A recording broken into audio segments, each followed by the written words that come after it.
இந்தாங்க தாத்தா, தண்ணி குடிங்க.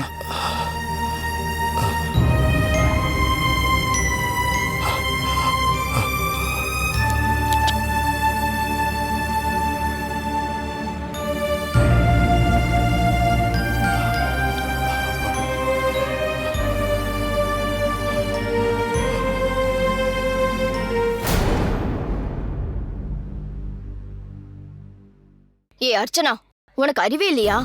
அவகிட்ட எதுக்கடி எல்லா உண்மையும் சொல்லி தொலைச்ச? அத்தை, இப்ப எதுக்கு அர்ச்சனாவை திட்டுறீங்க? அவ எது கரெக்டோ அதை தான் செஞ்சிருக்கா. நீங்க தப்பு செஞ்சுட்டு அவளை குறை சொல்றதுல நியாயமே கிடையாது. வாடா பெரிய மனுஷா, அவ கூட சேர்ந்ததுல இருந்து நீ நியாய தர்மத்தை பத்தி எல்லாம் பேச ஆரம்பிச்சிட்டியா?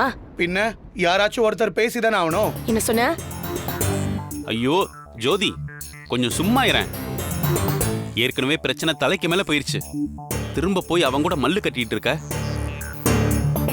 இந்நேரம் பவி அத்தை கிட்ட எல்லாத்தையும் சொல்லிருப்பா. இது தெரிஞ்சு அத்தை என்ன செய்வாங்கன்னு நினைச்சாலே எனக்கு உடம்பெல்லாம் பதறுது.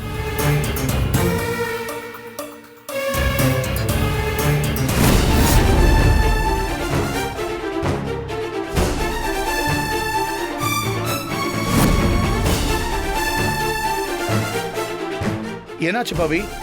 பாட்டி கிட்ட நடந்தது எல்லாத்தையும் சொல்லிட்டியா?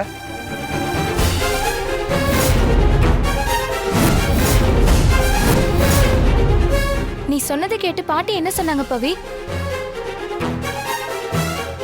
உங்க எல்லாரையும் பத்தி ரொம்ப உயர்வா சொன்னாங்க.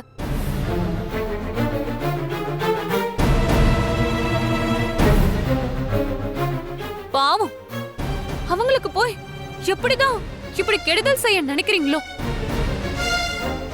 கோவத்துல ஒன்னு ரெண்டு வார்த்தை முன்ன பின்ன பேசினாலும் உங்க எண்ணத்துல எதுவும் இருக்காதுன்னு பாட்டி மனசளவுல ரொம்ப ஸ்ட்ராங்கா நம்புறாங்க.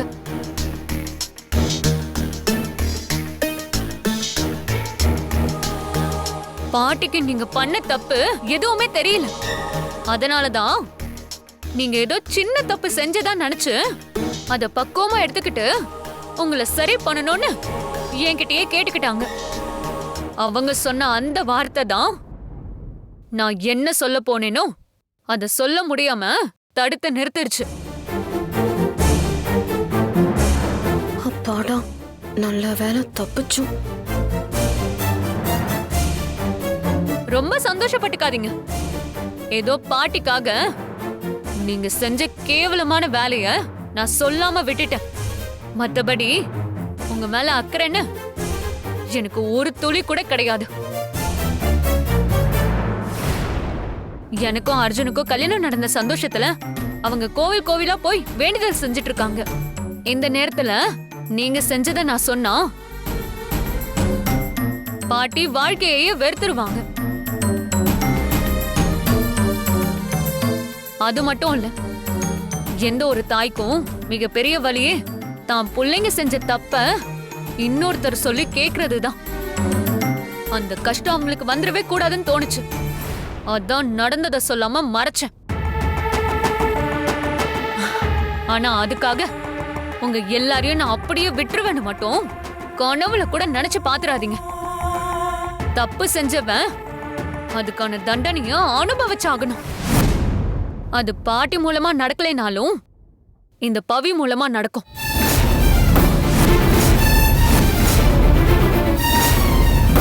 ஏண்டா இப்படி ஒரு பொய்ய சொல்லி பவிய ஜெயிலுக்கு அனுப்ப பார்த்தோம்னு நீங்க எல்லாரும் ஃபீல் பண்ணி கதறி அழுவீங்க. இது கண்டிப்பா நடக்கும்.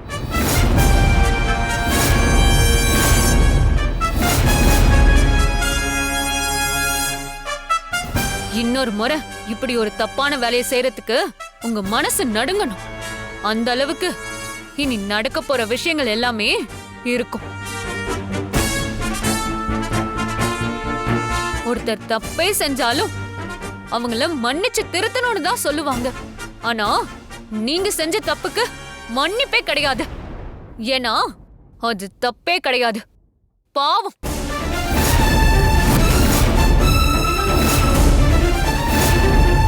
ஒரு சின்ன பொண்ணோட மானத்தை உங்க சுயநலத்துக்காக பயன்படுத்திக்க நினைச்சிருக்கீங்க. இனிமேதான் அந்த பாவம் உங்களை சுத்தி சுத்தி அடிக்க போகுது. அதுல நீங்க மொத்த பேரும் சுக்கு நூறா சதற போறீங்க. எப்படி தெரியுமா?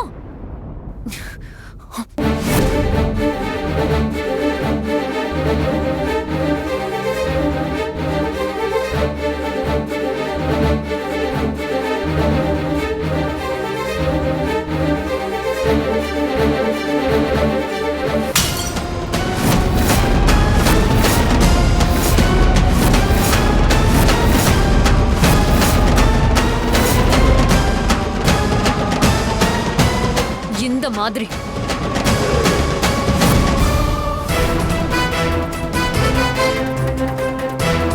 வாங்க தாத்தா.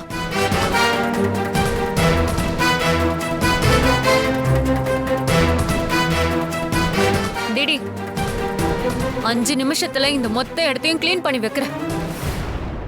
இல்லனா தரையில உடைஞ்ச கிளாஸ் உன் தலையில உடையும்.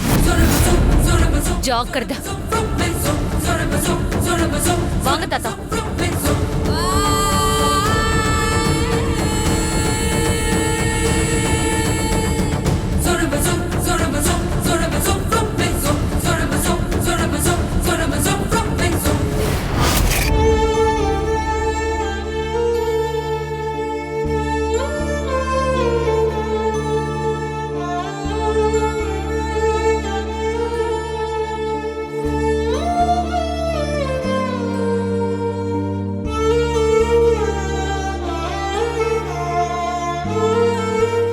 என்னாச்சு தாத்தா? அம்மாடி பவி, இந்த வீட்ல என்னம்மா நடக்குது? நேத்து எல்லாரும் என்ன கவனிச்சுக்கிட்டத பார்த்தப்போ இந்த வீட்ல எல்லாரும் உன்னை மனசார ஏத்துக்கிட்டாங்கன்னு நினைச்சு நான் எப்படி சந்தோஷப்பட்டேன் தெரியுமா? ரொம்ப நாளைக்கு அப்புறம் என் பேத்திக்கு ஒரு நல்ல வாழ்க்கை அமைஞ்சிருச்சுன்னு நினைச்சு நான் நிம்மதியா தூங்குனம்மா. ஆனா இன்னைக்கு நடந்ததெல்லாம் பார்க்கும்போது அந்த நிம்மதி மொத்தமா போயிருச்சுமா. இன்னும் இவங்க உன்னை ஒரு வேலைக்கார குடும்பத்துல பிறந்த வாரிசாதான் பாக்குறாங்களா? விடுங்க தாத்தா, இதெல்லாம் பல 100 வருஷமா இருந்த மனநல தானே. அவ்வளோ சாதாரணமா மாறிடுமா என்ன? விடுங்க, பொறுமையா நானே எல்லாத்தையும் மாத்துறேன். அட என்னம்மா நீ இப்படி பேசுற? உன்னை ஜெயிலுக்கு அனுப்ப இவங்க செஞ்சதெல்லாம் நீ எனக்கு சொன்னதை கேட்டு நான் அப்படியே ஆடி போயிட்டம்மா. நீ எப்படிம்மா இத சாதாரணமா எடுத்துக்கிற? மனசுல இவ்வளவு வன்மத்தை வச்சுக்கிட்டு இவங்கெல்லாம் எப்படிம்மா திருந்துவாங்க? வேணாமா பவித்ரா, நீ பேசாம மாப்பிள்ளைய கூட்டிக்கிட்டு இங்க இருந்து போயிடுமா. தாத்தா, நீங்க சொன்ன மாதிரி அர்ஜுனோட போய் நான் தனியா ஒரு வாழ்க்கைய வாழ எனக்கு தெரியாமலாம் இல்ல. அப்படி ஒரு முடிவை நான் எடுக்காம இருக்கேன்னா அதுக்கு காரணமே பாட்டி தான். காயத்ரியோட சேர்ந்துக்கிட்டு பாட்டிக்கு எதிரியா இவங்க இருந்தப்ப கூட இவங்க யாரையும் அவங்க வீட்டை விட்டு போங்கன்னு சொல்லவே இல்லை. அதுக்கு பதிலா அவங்கள திருத்தி நல்ல வழிக்கு கொண்டு வரணும்னு தான் நினைச்சாங்க. பல்லாயிரம் கருத்து வேறுபாடு இருந்தாலும் குடும்பம்ன்றது ஒண்ணுதானே தாத்தா. பாட்டியா அப்படி நினைச்சப்போ அவங்களோட பேத்தி நானும் அதே மாதிரி தானே நினைப்பேன். எல்லாத்துக்கும் மேல அர்ஜுன் தான் அப்பா மேலயும் அம்மா மேலயும் உண்மையான பாசம் வச்சிருக்கான். அவனுக்கு இது தெரிஞ்சா உடைஞ்சு போயிருவான் தாத்தா. அதனாலதான் அர்ஜுன் கிட்ட நீங்க செஞ்சதெல்லாம் சொல்லிடுவேன் மிரட்டி இவங்கள திருத்த முயற்சி பண்றேன். மத்தபடி என்னைக்குமே நான் இந்த உண்மை எல்லாத்தையும் அர்ஜுன் கிட்ட சொல்ல மாட்டேன் தாத்தா. செஞ்ச தப்ப உணர்ந்து இவங்க எல்லாரும் திருந்தணும். அது ஒண்ணுதான் எனக்கு தேவை. அதுக்காக தான் இப்பவும் அர்ஜுனுக்கும் எனக்கும் நடக்க இருந்த முதலிரவை நான் தள்ளி போட்டிருக்கேன். என்னம்மா சொல்ற? ஆமா தாத்தா, எங்க அர்ஜுனுக்கு உண்மை தெரிஞ்சிருமோன்ற பயத்துல தான் இவங்க திருந்துற மாதிரி நடிச்சிருக்காங்களே தவிர இவங்க யாரும் உண்மையிலேயே திருந்தல. அதை இன்னைக்கு நீங்களே கண்கூட பார்த்திருப்பீங்க. என்னை பொறுத்த வரைக்கும் இவங்க அத்தனை பேரும் அவங்களாவே மனசு மாறணும். வேற எந்த மிரட்டலுக்காகவும் மாறக்கூடாது. அதான் இப்படி ஒரு சூழ்நிலையில எங்க முதலிரவு நடக்க வேண்டான்னு அதை தள்ளி போட்டேன். பரவாயில்ல தாத்தா, கொஞ்ச நாள் தானே. எல்லாம் சரியானதுக்கு அப்புறம் எங்க முதலிரவு கண்டிப்பா நடக்கும். சரி தாத்தா, நீங்க போய் ரெஸ்ட் எடுங்க, போங்க. சரிம்மா.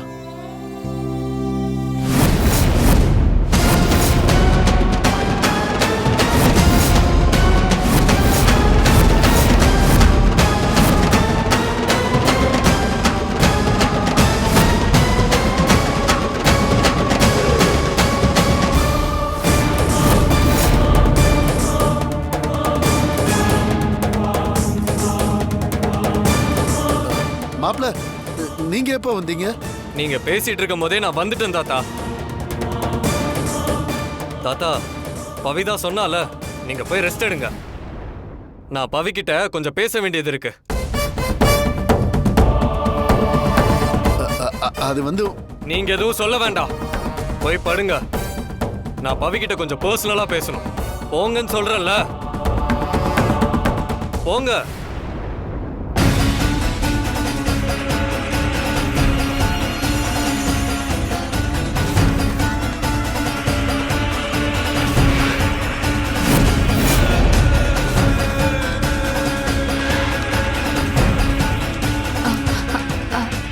அர்ஜுன், ஆக்சுவலா நான் என்ன சொல்லிட்டு இருந்தேன்னா, என்ன பவி, நீ பயங்கர புத்திசாலின்னு நினைச்சிட்டு இருந்த. இதெல்லாமா போய் தாத்தா கிட்ட சொல்லுவ? நமக்கு ஃபர்ஸ்ட் நைட் நடக்கலங்கிறது நமக்கு மட்டும் தெரிஞ்சா போதாதா? தாத்தாக்கலாமா போய் தெரியணும். ஆமா, நீ எப்ப வந்த? எதுல இருந்து நாங்க பேசினதை கேட்ட? அதான், இந்த மாதிரி சூழ்நிலையில நமக்கு ஃபர்ஸ்ட் நைட் நடக்க வேண்டாம், தள்ளி போட்டதா சொல்லிட்டு இருந்தியே, அப்பதான் வந்தேன்.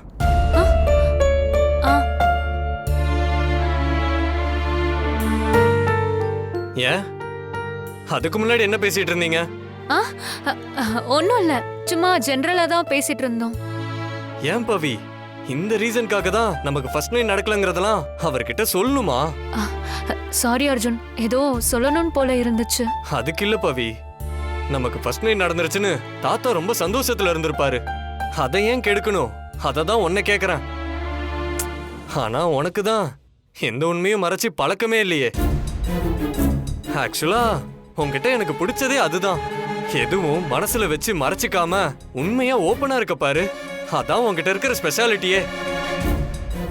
எப்பவும் அதே மாதிரி இரு, எனக்கு அது போதும். சரி, நான் ஜாகிங் போயிட்டு வந்ததுல ரொம்ப வேர்வையா இருக்கு, நான் போய் குளிச்சுட்டு வந்துடுறேன். ம்.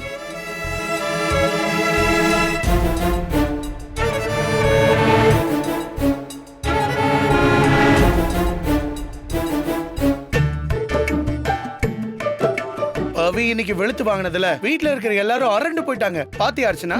ஆமா நந்து, நானும் பவி இவ்ளோ அக்ரெசிவா நடந்துப்பான்னு நினைச்சே பார்க்கல. பின்ன குட்ட குட்ட குனிஞ்சுக்கிட்டே இருப்பாளா என்ன? அதான் இன்னைக்கு மொத்தமா கொதிச்சு எழுந்துட்டா. ம்.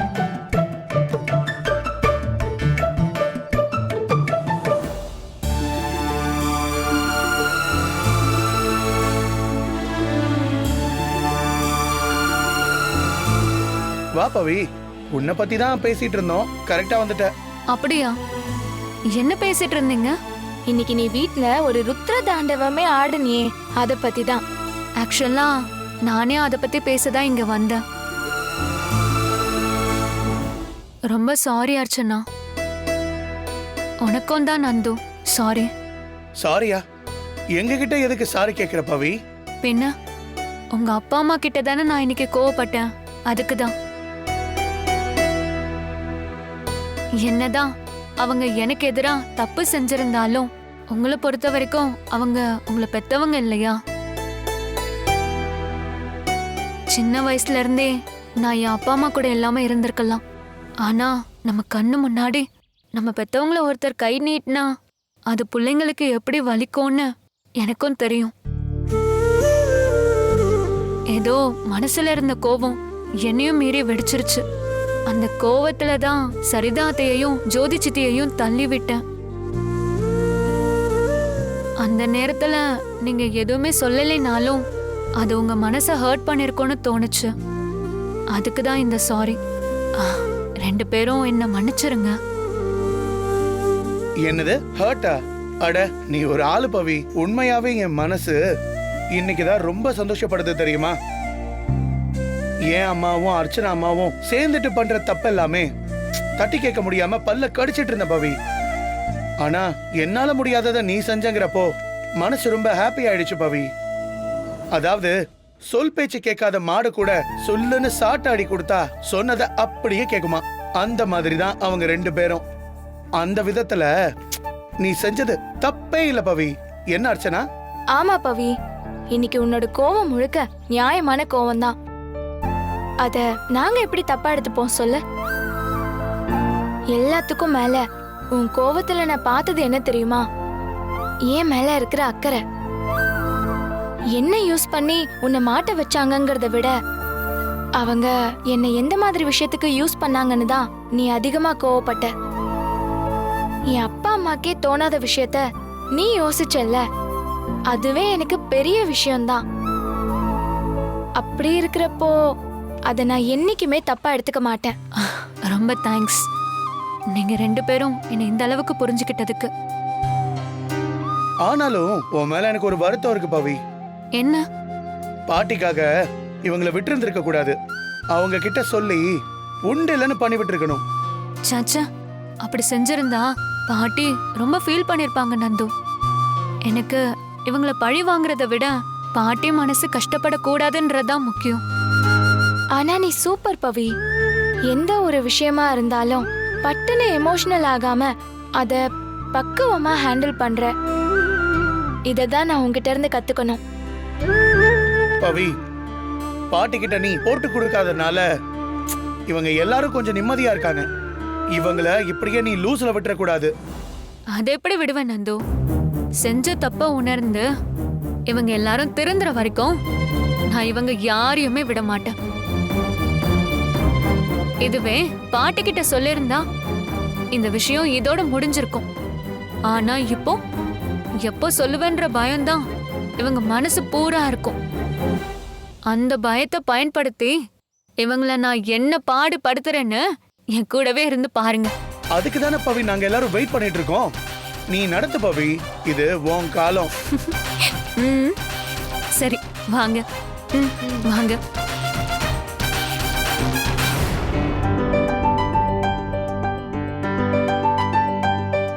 ஏ பவி, நீ இன்னும் ஆபீஸ் கிளம்பலையா? இல்ல அர்ஜுன், நான் இன்னைக்கு ஆபீஸ்க்கு வரல. ஏன் வரல?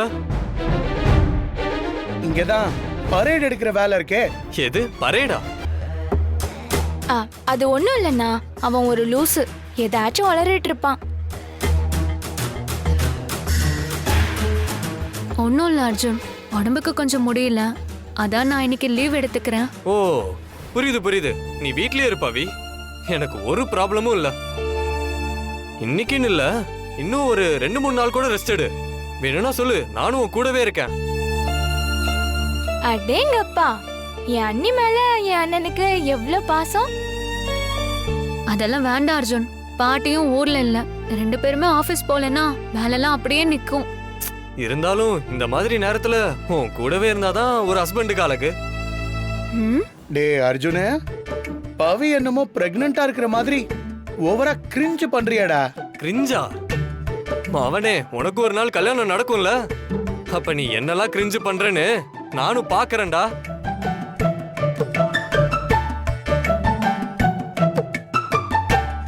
சரி பவி, நீ சொன்னதை நான் என்னைக்கு மீறி இருக்கேன்? நான் போய் ஆபீஸ்ல எல்லா வேலையும் பாத்துக்கிறேன். ஆனா நீ வீட்ல எந்த வேலையும் பார்க்க கூடாது. இங்க பாருங்க, அதுக்கு நீங்க 2 பேர் தான் சூப்பர்வைசர். புரிஞ்சிருச்சு. பவிய வேலை பார்க்க விடாம பாக்குறது தான் எங்க வேலை, அப்படிதானே? எக்ஸாக்ட்லி. அது மட்டும் இல்ல, பவிக்கு டைமுக்கு ஜூஸ் ஃப்ரூட்ஸ்னு எல்லாமே போகணும். 1 ஹவருக்கு 1 டைம் நான் கால் பண்ணுவேன், கரெக்டா என்கிட்ட அப்டேட் பண்ணும். ஓகேவா? ஓகே அர்ஜுன். ஓகே அண்ணா. சரி பவி, நான் இப்ப கிளம்பட்டுமா? சரி அர்ஜுன். தம்பி ஒரு நிமிஷம், நானும் வரேன். என்ன பஸ் ஸ்டாண்ட்ல விட்டுறீங்களா? ஏன் தாத்தா, வந்து ஒரே நாள்ல கிளம்பிட்டீங்க? பரவாயில்லம்மா, வீட்லயே சும்மா உட்காந்துருக்க, எனக்கு என்னவோ மாதிரி இருக்கு. வேலை செஞ்சே பழக்கப்பட்ட உடம்பு இல்லையா? வந்ததுக்கு நீயும் மாப்பிள்ளையும் சந்தோஷமா இருக்கிறத என் கண்குளிர பார்த்துட்டேன். இதுக்கு மேல இந்த தாத்தாவுக்கு என்னமா இருக்கு? என் பேத்தி நல்லபடியா இருக்கிறான்ற சந்தோஷத்தோட நான் ஊருக்கு போய் என் பொழப்ப பாத்துக்கிறேன். சீக்கிரமா ஒரு நல்ல செய்தியா சொல்லி விடுங்க. தாத்தா ஓடி வந்துடுறேன். அவ்வளவுதானே தாத்தா? அடுத்து எப்படி என் மேரேஜ் இருக்கும்? வந்துருங்க. டேய் லூசு, அவரு மீன் பண்ண நல்ல செய்தி பவி பிரெக்னன்ட் ஆகுறத பத்தி. ஓ, உடனே இவன் மேரேஜுக்கு போயிட்டான். சரிங்க மாப்பிள்ள, கிளம்பலாமா? சரி தாத்தா, வரேன் பவி. ரெஸ்ட் எடு. எதுனாலும் எனக்கு கால் பண்ணு. பாய். பாய். பவி, மாப்பிள்ள உன் மேல இவ்வளவு பாசமா இருக்கிறத பாக்குறப்ப மனசுக்கு நிறைவா இருக்குமா. அதே மாதிரி சம்பந்திங்களும் இருந்துட்டா நல்லா இருக்கும்னு மனசு ஏங்கி தவிக்குதுமா. தாத்தா சீக்கிரமே அவங்களும் பவியை ஏத்துக்கிற இடத்துக்கு வரதான் போறாங்க. Don't worry. தாத்தா, நீங்க இத பத்திலாம் யோசிக்காம போயிட்டு வாங்க தாத்தா. இவங்க எல்லாரையும் நான் சரி பண்ணிக்கிறேன். நீங்க கிளம்புங்க. சரிம்மா பவி, வரம்மா. வரேன் தம்பி. ம்.